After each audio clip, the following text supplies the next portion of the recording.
I have to apologize for this wrong location on my presentation. Sorry. Yeah, the first presentation of our research took place in Stockholm, so I used some of those, yeah, which recycling is not new in our profession, but this is a completely new story, really. In Stockholm, we presented a partial results of our research that we have conducted from 2020 until 2023, actually to the beginning of this year. And we conducted the research together with the colleagues from the Academy of Fine Arts and Design here in Ljubljana. The objective of the subject of our research were practices of global cultural exchange with a focus on non-aligned movements. And it was a very interesting research that actually opened much more questions than provided answers, which provided us with really a lot of documentation and focus on archival research. And I think that we shall try to give the answers to some of those questions, at least in the 2 or 3 following years. So this presentation is partially also relying to that research.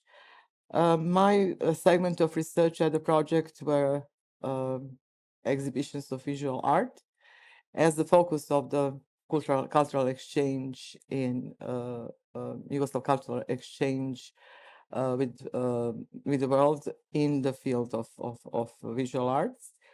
And I was conducting the research together with colleague Tihana Puc, who unfortunately left or exit the field of humanities to work in museums. So she couldn't join me today. I hope she will present her research on marketable aspect of those exchange exhibitions in some other occasion. So in the just a moment.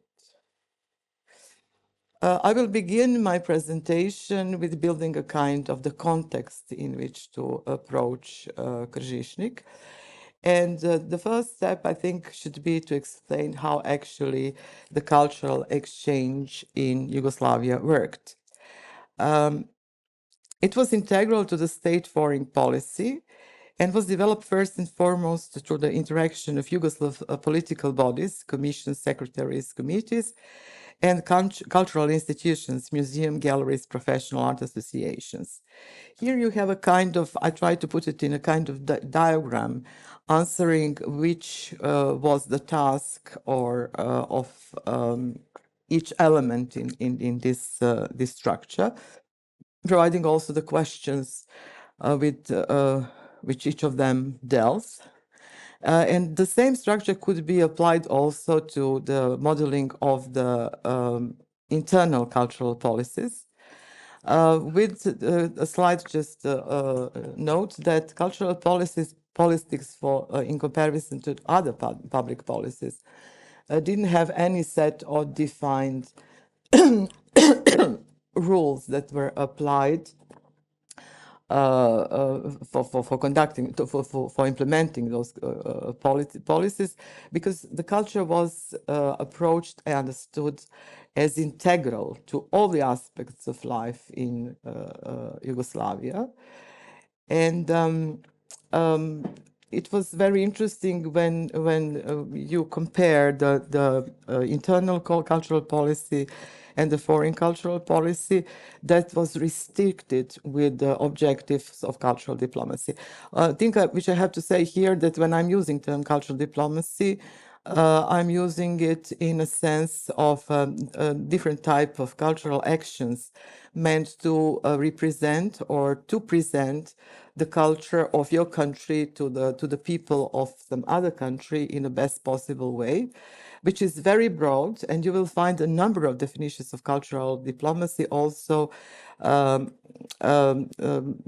mingle very often with the term public diplomacy, because both terms appeared actually in the 50s with the beginning of the Cold War culture. So I'm using it here in the most in the widest meaning. So the result of interaction of all those entities involved in crafting the cultural politics and their interactions was a relatively stable network structure.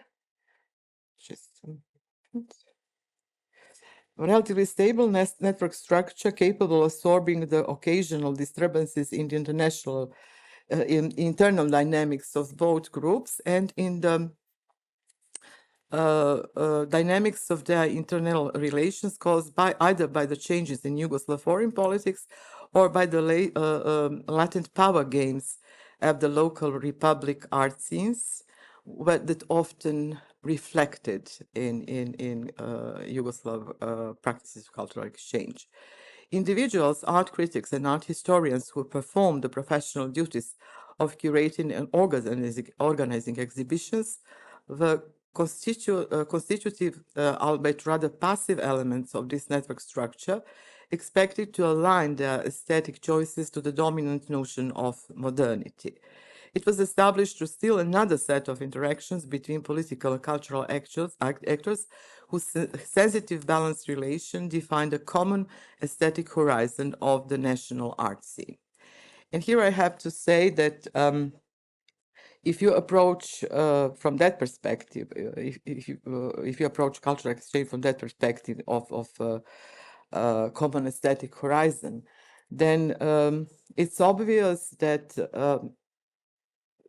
one rather, I would also say, restrained idea or notion of high modernism was governing most of Yugoslav cultural exchange with foreign countries up to the beginning of the 80s, or better to say the end of the 70s, and follows closely the political changes in Yugoslav society. One of the important elements or outcomes of our project were few terms that somehow emerged from the research of the correlation between economics, politics, and culture in the frame of cultural exchange. And one of them is the term intermesticity. The author of the term is our colleague Paul Stubbs. He's a sociologist who was the member of our research team. And I think it's not,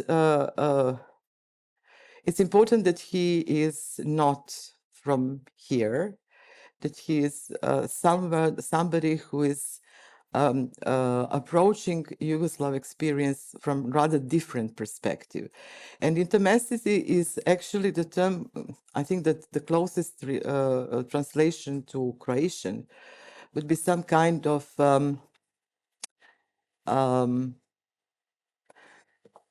suovisnost, interdependency, so a kind of very close interdependency.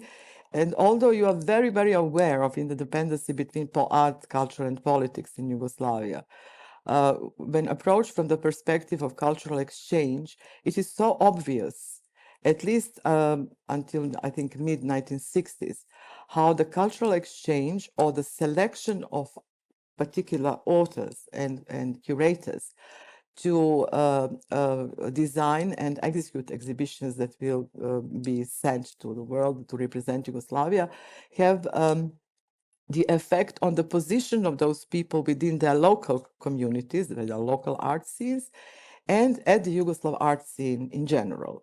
At this point, I also would like to make a kind of digression regarding the term Yugoslav art and Yugoslav art scene. I think we have to be very, very careful by using those two terms, because there isn't an entity Yugoslav art. There isn't Yugoslav art. There is a Yugoslav art scene, a kind of institutional and legislative, I would say, structure that provided equal opportunities or equal conditions for art production all over Yugoslavia. But the politics of Communist Party from the very beginning of the 50s was that each Yugoslav republic, each national entity should develop its own culture, its own visual culture also, according to its internal rhythms and its particular modernist traditions. So that with binded all those different national art scenes was national arts was the common art scene. And I think it is very important in this post-Yugoslav period. We are often mixing those two terms, sometimes resulting with very strange explanations. So this is another diagram representing how the entire mechanism of cultural exchange was organized. So first was the Ministry of Foreign Affairs, from which it was a kind of ordering particular projects in visual arts that were realized through the Federal Commission for the Cultural Relations with the Foreign Countries, and through the commissions that were specialized for particular part of kind of art, that were then engaging specific institutions or individuals to perform the actual.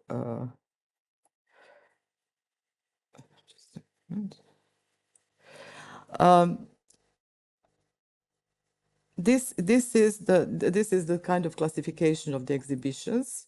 I will not explain it in a detail, but it was much more, the content of those exhibitions was much more different. It was not only visual arts, it was very often a combination of different media, sometimes including also moving images, so short films, representing life in Yugoslavia and representing Yugoslav socialism. Because actually the ultimate objective of cultural exchange was a kind of not exporting only the idea of modernity developed in Yugoslavia, but exporting the idea of modernity developed in Yugoslavia as a framework of the Yugoslav model of socialism. These are just few statistical information about the intensity of cultural exchange, and you see how it's getting more and more intense towards the end of the 20th century, or as the approach of as the dissolution of Yugoslavia is approaching. A very important element in cultural exchange, in my opinion, and in relation to the notion of public diplomacy, were art colonies. Art colonies is a kind of phenomena, this is European post-war phenomena. It has a long history, beginning in the beginning of the 1930s of the 19th century. But in the post-war period, art colonies were those special situations where the people from different political blocs meet without at the level which did not assume a kind of formalist type of communication, and could exchange opinions and could communicate without the pressure of particular formalities. So they were very important. And the other thing which I think is important in the particular case of Yugoslavia is that art colonies, I still didn't have time to write about it a bit more. I think it's very, very important and essential. We have a very strange situation. In 1946, we actually accept a Soviet model of culture completely uncritically. And then between 1950 and 1954, we also accept bourgeois model of culture, also completely uncritically.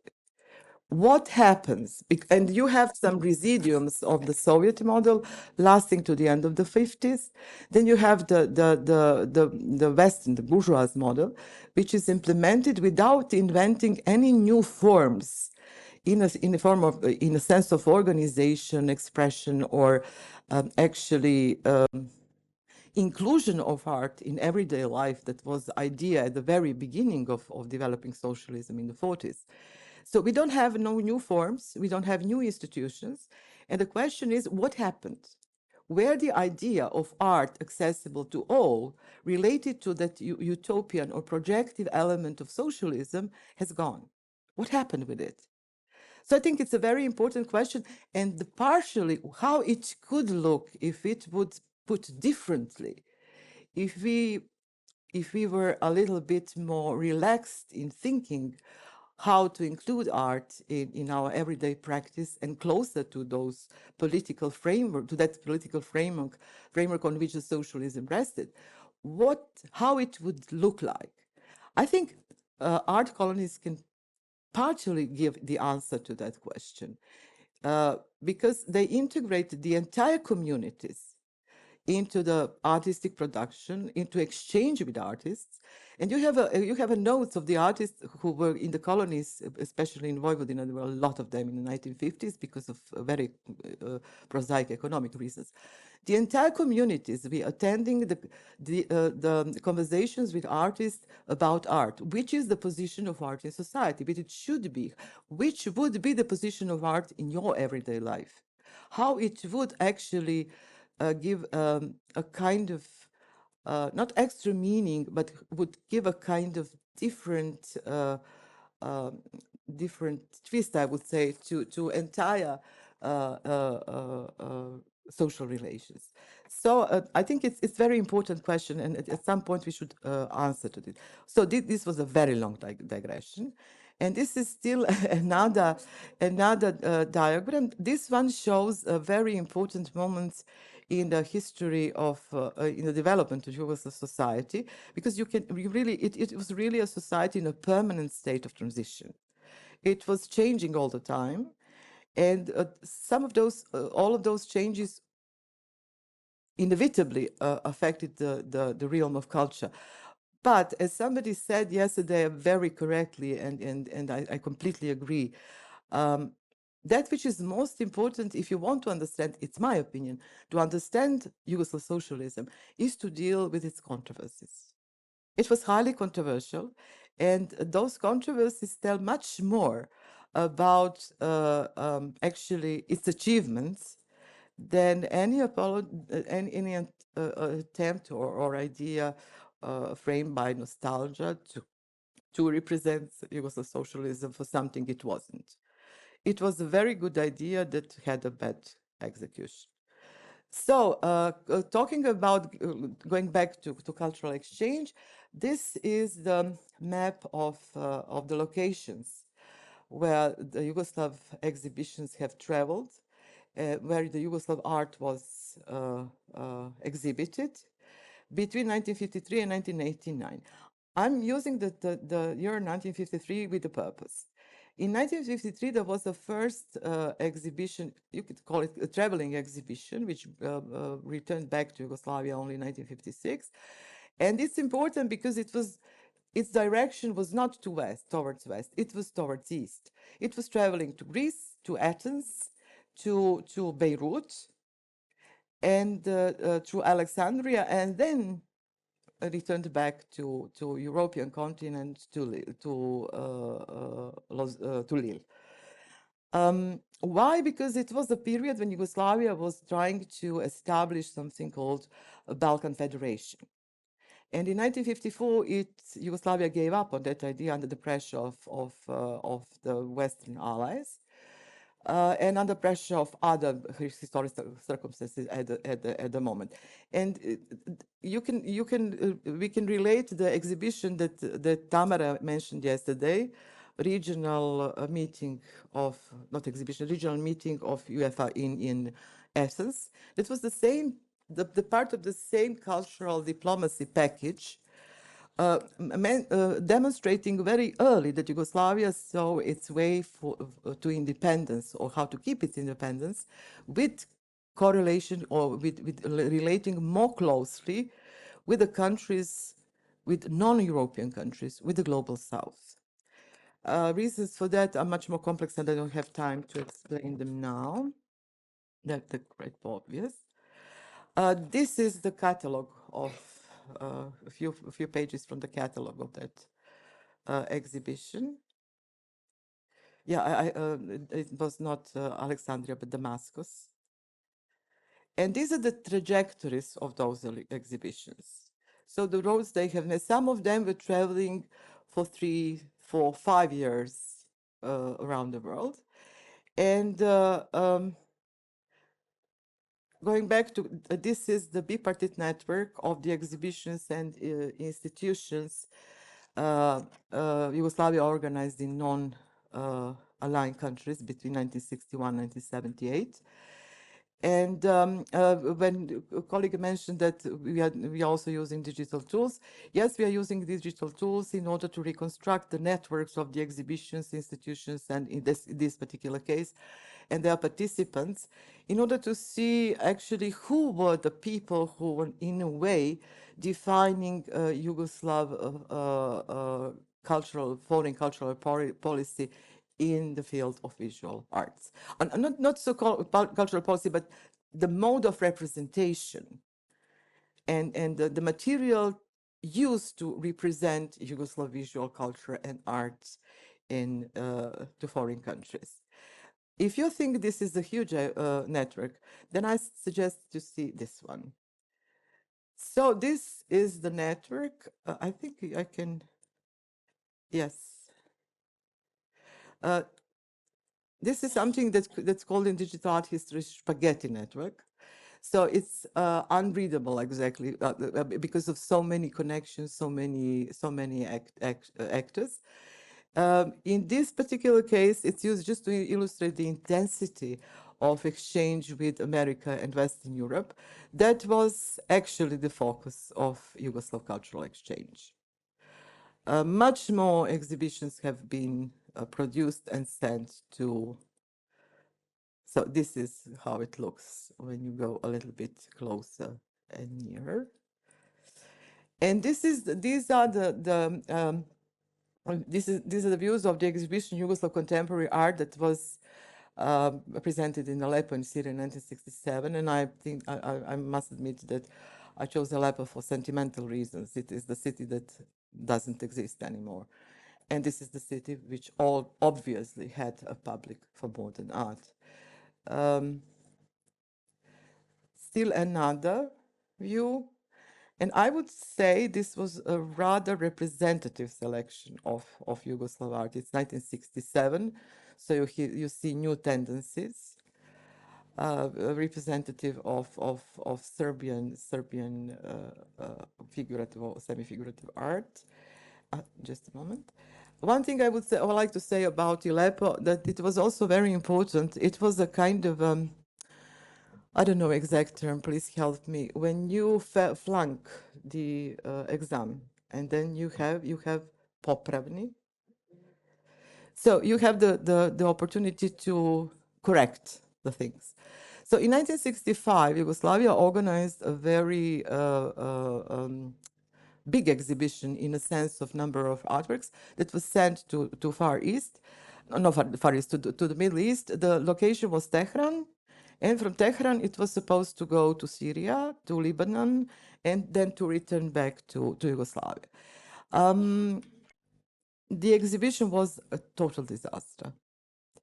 It was curated by the people from the Yugoslav Union of Artist Associations, National Artist Associations. And the selection was very strange. More than half of the artworks selected for the exhibition were from the period of interval period. Artworks of George Andreevich Kun took a very large part in that presentation. And the modern art, post-war art was represented with a middle of the road modernism. And it was a bit shocking to Tehran public. I mean, it was a catastrophic blunder of Yugoslav diplomacy because they completely undervalued Iranian public. Iran had at that moment International Biennale that was organized according to the example of Venice Biennale. They had a number of contemporary artists, some of them embarking at the end of the 60s on performance art, body art, and so on. It was a completely different kind of society than it was envisioned from Yugoslavia. And I think that's a very important element that I would also like to I think I'm Yes, okay, I have still 5 minutes. I will be very fast. So when we are talking about Yugoslav cultural exchange with non-aligned countries, with the global South, then the thing which we cannot escape is a lack of interest for their contemporary cultures, their contemporary art, and the approach to majority of those countries through their ancient cultures. As a case in Africa, in Yugoslavia, in India, what shall we take from the exhibitions and what shall we show to Yugoslav public through the exchange? We shall take a folk art from Africa, art which is of ritual character. We shall take ancient Egyptian ceramics, sculpture, and so on. So not a contemporary art. And I think it was a very great problem of Yugoslav cultural exchange. So this exhibition was a kind of attempt to correct the blunder that was made in 1965, but it was also a kind of exception.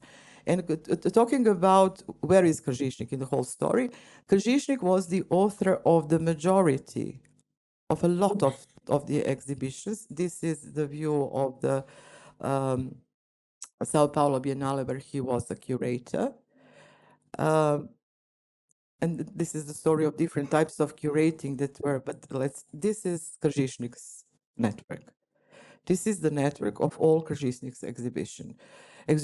And you made, I think if we go back to this one that connected all the exhibitions that were made for West in Americas, it is a major part of that network.